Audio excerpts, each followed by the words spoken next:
em 2009, em função de uma oportunidade comercial aí, de trabalho mesmo do Juliano. A gente acabou morando em Santos por 1 ano e meio, quase 2 anos, enfim. Maravilhosa a cidade, eu acho que é uma cidade fenomenal quando tu é solteiro pra ir lá fazer grana, porque lá o negócio acontece muito mais rápido. É bem velhinho pra aproveitar, né? Os extremos são bons, mas nós fomos só eu e o Juliano, com a Júlia, um aninho. Aqui acostumado com toda uma rede de apoio, né? Fomos pra lá e foi ótimo, mas nós sentíamos muito essa questão da família, né? Nós somos muito ligados, sempre fomos e, enfim, acabamos voltando. E nessa volta foi um período que a minha irmã também tinha feito um intercâmbio aí lá em Goiânia. Meu irmão casou, ela não queria morar com ele, voltou e voltamos na mesma época. E o que vamos fazer agora? Voltar, eu já tinha trabalhado na área da comunicação, trabalhei no semanário por 12 anos, então, e lá nesse período em Santos eu descobri que era isso mesmo que eu gostava de fazer, era comunicação, marketing, era o meu chão. E aí numa conversa, eu digo, a Silvana me disse, não, mas eu não queria voltar a trabalhar de CLT, vamos fazer o nosso então.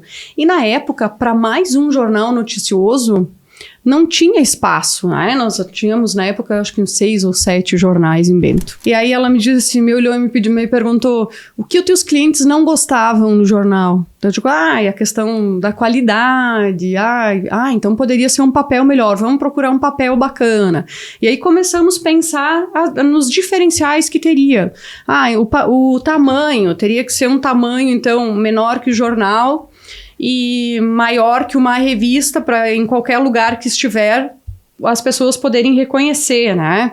Perfeito, ok. Então definimos meio que o tamanho. E assim foi. A ideia de grampear também, para não perder a questão do perder as folhas.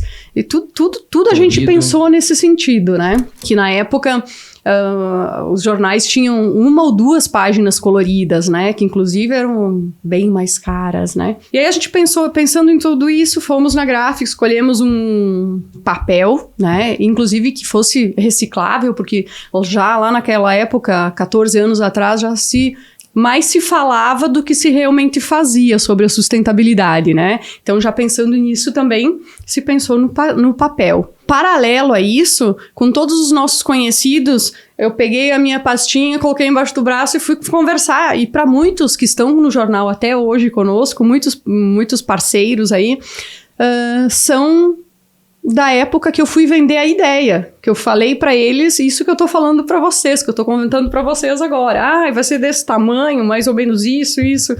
E são parceiros que estão com a gente até hoje. Então, a gente fica muito feliz com essa credibilidade que a gente tem desde lá do início, né? Nasceu a ideia, então, eu e a Silvana fundamos ele naquela época, numa ideia de mensal, em função de o anunciante aproveitar também mais o anúncio, né? Porque se tu anunciar é semanal ou bissemanal, tu anuncia uma vez, é sexta, hoje é sábado, chegou o novo. Se tu anunciou em uma edição só, se perdia um pouco dessa questão, né? Então, não, vamos fazer mensal para aproveitar mais para o anunciante ter 1 mês de duração. Então, é um investimento que vai valer a pena, né? Pensamos também em não só ter positivos, coisas positivas, construtivas, que trouxessem coisas boas. Então, nada de buraco de rua, assassinato. Eu sei que às vezes é o que dá o Ibope, né? Que rende os likes, enfim, é o que vende. Mas a gente resolveu deixar isso para a TV aberta, né? Deixar as coisas ruins para eles e trazer só coisas boas. E aí, no meio dessa loucura, acho que nós estávamos no 3º ou 4º ano, explodiu a internet, né? Se falava que ia sumir, que não ia mais ter nada físico, né? Que tudo ia ser online. Então, eu lembro que o Sindimóveis, a Moverx, o SIC trouxeram, na época ainda o Instagram, o Face não eram todos da mesma pessoa.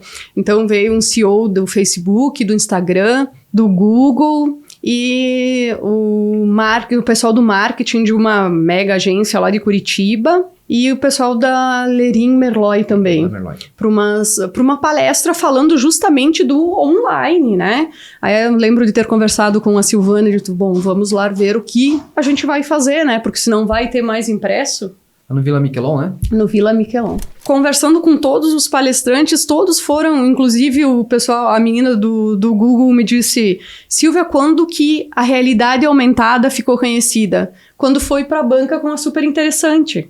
Então, com os dias contados, sim, daqui a pouco vai estar o diário, né? Os jornais diários, porque o de hoje para amanhã, sim, tu já viu aqui, vai ser um repetir, né? Mas ela disse algo atemporal. E com essa qualidade que vocês estão fazendo, segue firme. Enfim, aí a partir disso, então, a gente seguiu firme, inclusive na edição mensal, que a ideia, nós começamos mensal, mas era ir aumentando. Então, seguimos e acabamos focando um pouco mais no online também. E que aí, a partir desse momento, saiu um pouco o foco só de ser um jornal, até acabamos tirando o jornal do logo, porque todo mundo que eu chego e mostro, não é um jornal, é uma revista, né? E a ideia foi partir para ser uma solução em marketing para as empresas, porque além do jornal impresso, a gente tem o online, tem a possibilidade, começamos a fazer lá na pandemia também o podcast do jornal. Então, a ideia é ser muito mais do que uma publicação impressa, é ser uma solução completa.